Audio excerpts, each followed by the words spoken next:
nampak gayanya macam nak makan, dia pun makan lah kan.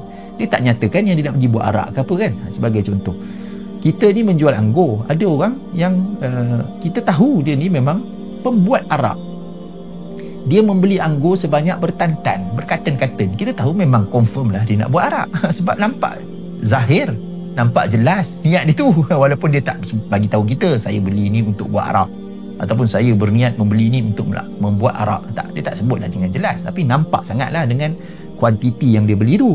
Barulah kita berdosa kalau kita menjual arak kepada penjual arak dalam kes ni. Tapi kalau kita nampak sangat dia memang penjual arak, dia memang penjual arak, dia memang tidak Islam pun, dia memang beli arak ataupun minum arak, tiba-tiba dia beli dengan kita anggur setengah kilo, kita pun nampak dia beli setengah kilo, timbang setengah kilo, lepas tu dia pun nampak gayanya macam nak makan, dia pun makan lah kan.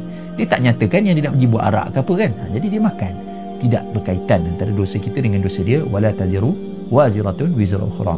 Petunjuk yang paling jelas adalah daripada sunnah Nabi SAW, bila Nabi sendiri berurus niaga dengan orang-orang yang kafir, yang tidak Islam, yang berada di dalam kota Madinah Al-Munawwarah. Bahkan para sahabat radhiyallahu anhum ajma'in masih lagi berurus niaga dengan orang-orang yang bukan Islam.